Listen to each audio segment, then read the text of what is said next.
Via. Buttrio, siamo nel nuovo centro per l'innovazione del gruppo Danieli, con noi il presidente della Camera di Commercio di Udine e Pordenone, Giovanni D'Apozzo, a cui chiediamo qual è lo stato di salute delle imprese di Udine e Friulane più in generale nel settore dell'innovazione.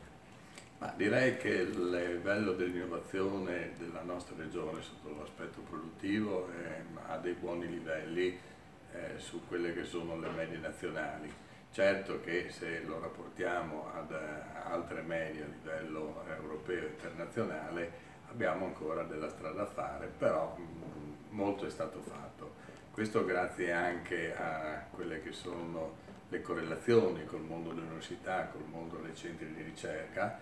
Voglio ricordare che la nostra regione è la prima in Italia come rapporto fra numero di ricercatori per abitante e quindi questa contaminazione fra il mondo delle imprese ed il mondo della ricerca sia scientifica che applicata ritengo che abbia portato dei buoni risultati. Certo che siamo all'inizio di un percorso.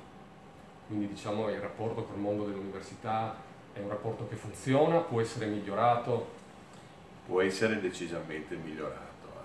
Non siamo sui modelli anglosassoni americani dove praticamente il mondo dell'impresa è all'interno del mondo dell'università, soprattutto quelle private, però è un percorso che richiede delle fasi anche di rimodulazione di quello che è l'assetto istituzionale del mondo dell'università, del mondo della formazione.